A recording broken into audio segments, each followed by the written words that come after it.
Bonsoir à toutes et à tous. Alors j'ai la lourde tâche de clôturer cette série de conférences et je vais évoquer avec vous l'Odyssée d'une bulle de champagne. C'est-à-dire que je vais vraiment vous inviter avec moi au cœur d'une flûte de champagne et on va regarder sous l'angle de la science toutes les étapes qui jalonnent la vie d'une bulle de champagne en conditions de dégustation dans une flûte. Alors, on va commencer par un chiffre, 1 million. Alors, c'est à peu près le nombre de bulles qui sont susceptibles de se former dans une flûte si évidemment vous ne la buvez pas. Alors, c'est un chiffre évidemment énorme et on imagine bien que cette myriade de bulles qui vont se former dans la flûte vont avoir un énorme rôle à jouer en dégustation et c'est ce que je vais essayer de vous montrer pendant les 15 petites minutes que j'ai à ma disposition. Alors comme toute dégustation de champagne qui se respecte, ça commence évidemment par déboucher une bouteille. Alors vous avez ici une photographie qui a été prise avec une technique de haute vitesse par un spécialiste de la photographie haute vitesse qui s'appelle Jacques Onvaux. Donc la photographie haute vitesse consiste à figer des phénomènes extrêmement rapides avec des flashs extrêmement courts. Donc pour figer tout ce qui va extrêmement vite. C'est le cas d'un bouchon de champagne qui saute. Alors vous avez ici évidemment une photo qui a été prise sans trucage qui montre l'instant même du bouchon qui saute. Alors, au laboratoire, on s'est évidemment amusé à prendre des mesures de la vitesse de ce bouchon. Alors, à température de dégustation, le bouchon saute à environ 50-60 km/h, ce qui suffit largement à faire très très mal si ça atterrit dans l'œil. Alors, pourquoi ce bouchon saute ? Ce bouchon saute évidemment parce que la bouteille est sous pression. Et si la bouteille est sous pression, c'est parce qu'elle contient de très grandes quantités de gaz carbonique. Alors, à la température de dégustation, 10-12 degrés, la pression qui règne dans une bouteille de champagne est de l'ordre de 5 à 6 fois la pression atmosphérique. Alors, c'est évidemment considérable. Et sous cette pression de 5 à 6 fois la pression atmosphérique, le champagne est capable de conserver à l'état dissous une quantité de gaz équivalente à environ 5 litres. Donc 5 litres de gaz qui sont piégés dans une bouteille de 75 centilitres. Donc c'est 6 fois le propre volume de la bouteille en gaz carbonique. Donc évidemment que le rôle de ce gaz va être fondamental en dégustation. Alors la suite de la dégustation, c'est évidemment le service dans la flûte. Donc vous avez ici une photographie très banale, en lumière visible. On ne voit rien d'extraordinaire, si ce n'est une langue de champagne qui envahit progressivement la flûte. Alors on ne voit rien d'extraordinaire parce qu'on est justement en lumière visible. Mais ce qui se passe, c'est que au moment où on est en train de servir ce champagne, on le force à envahir la flûte et on provoque de très grandes turbulences. Alors on sait en mécanique des fluides qu'un fluide qui est chargé en gaz carbonique, dissous ou même en gaz dissous d'une manière générale, si ce fluide est mis sous agitation, le gaz carbonique ou le gaz dissous va s'échapper extrêmement rapidement. Donc on se doute que l'étape simplement du service du champagne va être une étape critique parce qu'on risque de perdre de grandes quantités de gaz carbonique. Alors, en lumière visible, on ne voit rien parce que la molécule de gaz carbonique est invisible à l'œil nu. Par contre, si on filme le phénomène, cette fois-ci dans l'infrarouge, on va pouvoir voir physiquement le gaz carbonique parce que le gaz carbonique, c'est un gaz qu'on dit à effet de serre, c'est-à-dire que la molécule de gaz carbonique est capable d'absorber dans l'infrarouge. Donc c'est ce que vous voyez ici. Le service, filmer le service dans l'infrarouge montre des volutes colorées qui s'écoulent le long de la flûte. Alors c'est physiquement le gaz carbonique qui est en train de s'échapper du champagne au moment où il est servi, tellement il est agité. Alors vous voyez aussi que le gaz carbonique coule le long de la flûte, tout simplement parce que le gaz carbonique est un gaz beaucoup plus dense que l'air, donc il s'écoule naturellement, il tombe le long des parois de la flûte. Alors c'est une étape un petit peu embêtante, parce que si on perd beaucoup de gaz carbonique à cette étape-là, tout ce gaz carbonique perdu, c'est un gaz carbonique qui ne va plus pouvoir faire des bulles après en dégustation. Donc on peut essayer d'imaginer, espérer en perdre un petit peu moins. Alors on peut effectivement en perdre un petit peu moins si on sert le champagne non plus dans une flûte verticale, mais dans une flûte inclinée. Alors si vous servez le champagne dans une flûte inclinée, vous allez naturellement provoquer moins de turbulences dans la flûte, et si vous provoquez moins de turbulences dans la flûte, vous allez perdre naturellement moins de gaz carbonique. Donc si vous voulez un petit peu préserver votre gaz et donc les bulles, il vaut mieux plutôt choisir un versement en flûte penchée. Alors, petit ordre de grandeur amusant, vous allez former à peu près 100 000 bulles supplémentaires si vous avez servi votre champagne dans une flûte inclinée plutôt que si vous l'avez servi dans une flûte verticale. D'où cet avantage. Alors on se retrouve maintenant avec une flûte de champagne qui est servie et évidemment, si tout se passe bien, elle fait des bulles. Alors forcément, la question qui suit, c'est comment et pourquoi les bulles vont se former dans cette flûte. C'est évidemment tout l'objet d'étude auquel on s'est intéressé au début de ce travail. Alors, on a utilisé une caméra, là, comme vous pouvez voir, une caméra. Alors, c'est pas une caméra classique qui filme 24 images secondes, c'est une caméra ultra rapide qui filme jusqu'à 1000 images secondes, parce que bien évidemment, le phénomène même de la naissance de la bulle est extrêmement rapide et on ne pourrait pas en voir toutes les phases si on l'observait simplement à 24 images secondes. Sur cette caméra rapide, on a également greffé un objectif de microscope parce que, évidemment, la naissance même de la bulle est totalement microscopique, invisible à l'œil nu. Alors systématiquement, ce qu'on a fait au début de cette étude, c'est qu'on a été visé avec l'objectif de microscope à la base des petits trains de bulles qu'on voit grimper le long de la paroi pour essayer de voir vraiment l'origine physique des bulles. Alors vous avez ici une image caractéristique qui a été prise avec cette caméra. Donc on est en condition de dégustation et on observe la base d'un petit train de bulles qui grimpe le long de la paroi. Et on se rend compte que les bulles, première observation, les bulles ne naissent pas à partir de rien. Ça, c'est le principe de base. Si votre flûte est parfaitement propre, donc débarrassée de toute particule, elle sera absolument incapable de former la moindre petite bulle. Pour qu'il y ait formation de bulles dans une flûte de champagne, il faut qu'il y ait des petites particules qui soient accrochées à la surface du verre. Alors, dans la grande majorité des cas, ces petites particules, ce sont tout simplement des petites fibres de cellulose, des petites poussières atmosphériques qui se sont déposées à la surface. Et vous pouvez voir clairement sur l'image, la particularité de ces petites fibres, c'est qu'elles sont creuses. Et alors ça, c'est fondamental pour la suite des opérations. Si la fibre est creuse, au moment où vous servez le champagne, pour des raisons physiques, ne va pas pouvoir complètement envahir le creux de la fibre. Systématiquement, la fibre va pouvoir conserver une petite poche d'air piégée en son sein.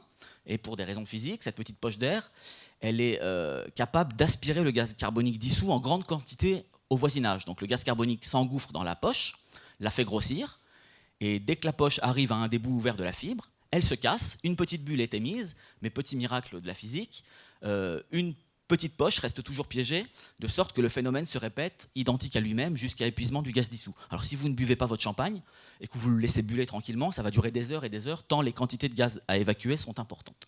Donc on a compris comment il fallait que les bulles naissent. Les bulles naissent à partir d'imperfections accrochées à la surface du verre.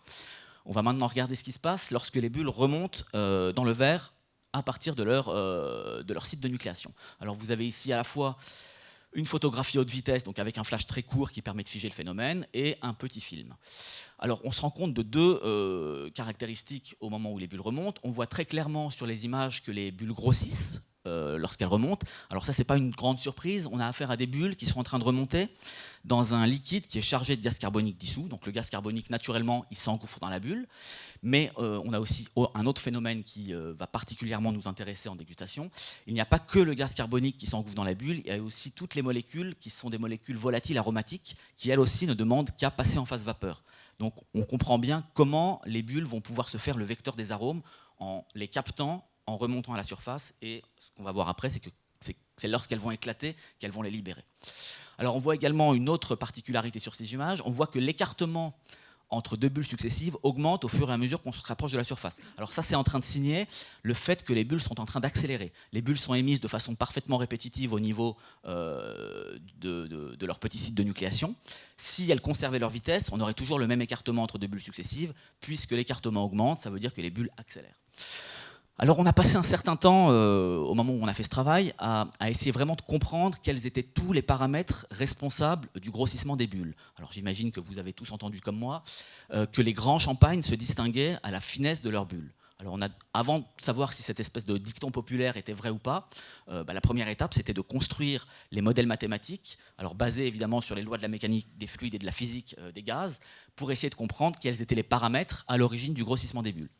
Je ne vais pas vous embêter avec la formule ici, j'embête parfois mes étudiants avec, je vais juste la commenter très brièvement. Alors, c'est le modèle mathématique qui colle le mieux aux données expérimentales qu'on a pu acquérir jusqu'à présent. Donc c'est un modèle qui vous montre l'évolution du rayon d'une bulle en fonction d'une collection de paramètres. Alors il y en a un certain nombre, mais tous ne sont pas très importants. Je vais évoquer ici uniquement les deux paramètres les plus importants qui expliquent le grossissement des bulles, et on va voir si ces deux paramètres prennent finalement en compte ou pas les qualités du champagne dans lequel les bulles se forment.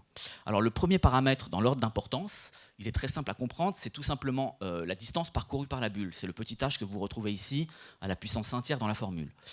C'est extrêmement visuel, vous voyez que les bulles grossissent quand elles remontent. Donc plus vous allez leur offrir de distance pour remonter, plus elles vont finir grosses.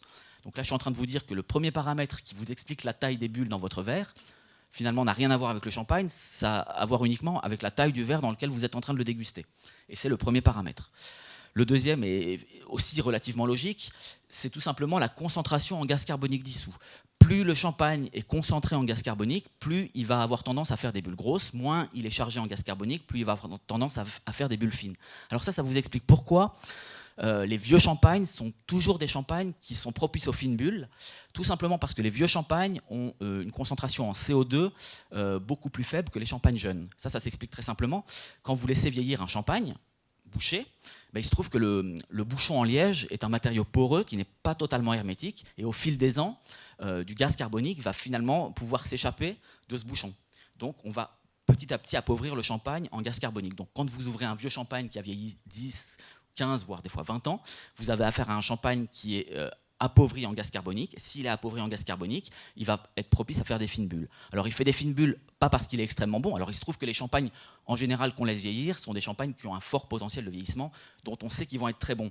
Mais ils vont faire des bulles fines, non pas parce qu'ils sont très bons, mais parce qu'ils sont âgés. Si vous achetez un mousseux à 2 € dans un supermarché, que vous l'oubliez dans votre cave pendant 20 ans, que vous le réouvrez, il va vous faire des bulles extrêmement fines, et évidemment, il va être totalement imbuvable. Donc la corrélation bulle fine, grand champagne, n'est pas tout à fait exact, il faudrait plutôt dire bulle fine, champagne âgé.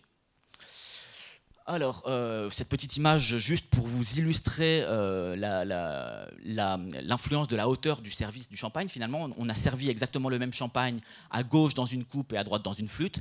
Et vous voyez que la taille moyenne des bulles qui parviennent à la surface de la flûte est nettement plus importante que la taille moyenne des bulles qui arrivent à la surface de la coupe, tout simplement parce que la hauteur de service de champagne dans la coupe est beaucoup plus faible que dans la flûte. Donc, différence de taille de bulle exclusivement liée à la différence de forme du verre. On va maintenant aborder la dernière étape, et de loin la plus spectaculaire à la fois du point de vue de la mécanique des fluides, mais également la plus utile, je dirais, du point de vue organoleptique, échappement des arômes. Alors vous avez tous remarqué en dégustation, une dégustation de champagne est caractérisée par un petit brouillard de gouttelettes, un petit pétillement extrêmement caractéristique. Et on va voir comment ce sont les bulles qui sont responsables de ce petit pétillement très caractéristique. Alors une bulle à la surface du champagne, avant d'éclater, ça ressemble un petit peu à ça. Alors c'est une sphère quasi parfaite qui est séparée de l'atmosphère par un petit film de champagne. Alors ce petit film de champagne va très vite s'amincir, et à un certain moment il va devenir tellement mince qu'il va simplement se désintégrer. Alors très très vite on va passer de la situation 1 ici à la situation 2. Et vous êtes certainement d'accord avec moi, cette situation 2 elle est un petit peu paradoxale. On se retrouve avec littéralement des trous à la surface du liquide. Alors, comme tout liquide qui se respecte, la surface du champagne, elle n'a qu'une envie, c'est de revenir à l'horizontale. Et elle va le faire systématiquement de la même façon. Cette petite cavité à la surface va simplement s'effondrer sur elle-même et va provoquer l'éjection d'un petit filet de champagne à très haute vitesse. Alors, ce petit filet de champagne, il est tout petit, il fait environ 1 mm de haut. Par contre, le jet est éjecté à une vitesse de l'ordre de 10 à 15 mètres secondes. Alors, 10 mètres secondes, c'est la vitesse d'Usain Bolt. Donc on a vraiment affaire à un petit jet de champagne qui jaillit extrêmement rapidement, et c'est cette vitesse qui explique que finalement on est capable de catapulter des petites gouttelettes plusieurs centimètres au-dessus de la surface. Alors ces gouttelettes de champagne, elles ne sont pas du tout anecdotiques, elles ont un grand rôle à jouer en dégustation, parce que c'est elles qui accélèrent l'échappement des arômes. On a affaire à des gouttelettes qui montent très très vite, et il y a une grande partie du volume de gouttelettes qui va simplement s'évaporer. Et c'est ça qui va vous permettre de mieux ressentir les arômes du champagne. Alors là, on avait un schéma du phénomène. C'est évidemment beaucoup plus intéressant de voir le phénomène en vrai. Alors maintenant, il devrait y avoir, voilà un film. Donc là, on a filmé l'éclatement de la bulle. Je crois à une vitesse de l'ordre de 10 000 images secondes. Donc on a vu la bulle se désintégrer, projeter 2 petites gouttelettes, et regardez le film jusqu'au bout. Regardez cette gouttelette, ce qui va lui arriver quand elle retombe. C'est complètement contre-intuitif. Elle ne va pas du tout se refondre dans la masse, mais elle va rebondir plusieurs fois. Alors très souvent, les phénomènes microscopiques montrent des situations qui sont complètement contre-intuitives. Et ça en est une très très très belle. Alors vous avez ici non plus un film, mais une photographie haute vitesse, alors avec un flash extrêmement court, qui vous fige le jet de champagne juste avant qu'il se casse en petites gouttelettes. Alors là, ça c'est une situation très caractéristique en physique, c'est ce qu'on appelle, vous voyez le petit jet de liquide qui est traversé par une espèce d'ondulation. Alors cette ondulation, c'est ce qu'on appelle en physique une instabilité de Rayleigh. Alors en fait, on fait des instabilités de Rayleigh sans le savoir très régulièrement. Quand vous ouvrez un robinet d'eau et que vous laissez s'échapper un filet liquide à faible débit, ce filet liquide va se casser, et c'est une instabilité de Rayleigh exactement qui a la même origine, qui est susceptible de casser ce filet de liquide en petites gouttes d'eau. Alors, on a ici une très très belle image. Alors, on a utilisé une technique qu'on appelle en physique la tomographie laser pour pouvoir visualiser la trajectoire de toutes ces petites gouttelettes qui sont projetées à la surface d'une flûte de champagne, ou d'une coupe, là je crois que c'était. Alors, tout simplement, on a éclairé la coupe avec une lumière laser, et toutes les petites trajectoires bleutées que vous pouvez voir ici, c'est simplement la trajectoire des petites gouttelettes qui ont été émises par les bulles qui éclatent. C'est la trajectoire qui a été prise pendant la durée d'ouverture de l'obturateur de notre objectif, qui devait être de l'ordre de 1 à 2 secondes pour faire cette image. Donc on voit la production considérable de gouttelettes en dégustation, et on imagine bien que ces gouttelettes vont réellement avoir un grand rôle à jouer en ce qui concerne l'échappement des arômes.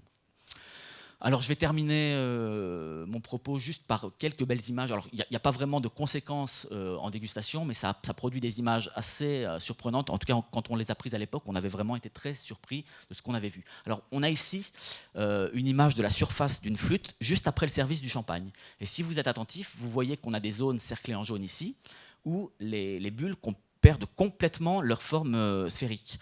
Alors ce qui se passe en fait, c'est qu'au centre de ces petites structures, des bulles sont en train d'éclater, et elle provoque en fait une forte dépression. Alors ça aussi c'est complètement contre-intuitif. On pourrait imaginer que les bulles en éclatant c'est des espèces de petites déflagrations qui vont souffler les bulles voisines. En fait pas du tout, c'est exactement l'inverse qui est en train de se produire. Ça provoque une dépression, et cette dépression est susceptible d'aspirer les bulles voisines. Alors je vais terminer sur probablement la plus jolie image qu'on a prise. Là on a vraiment l'éclatement de la bulle au centre, et on se rend compte à quel point les bulles voisines de cet éclatement se font complètement aspirer par la bulle qui est en train d'éclater. Je vous remercie de votre attention, et j'espère que vous n'allez plus du tout regarder de la même façon une flûte de champagne la prochaine fois que vous en dégusterez, et je crois que ça ne va pas tarder.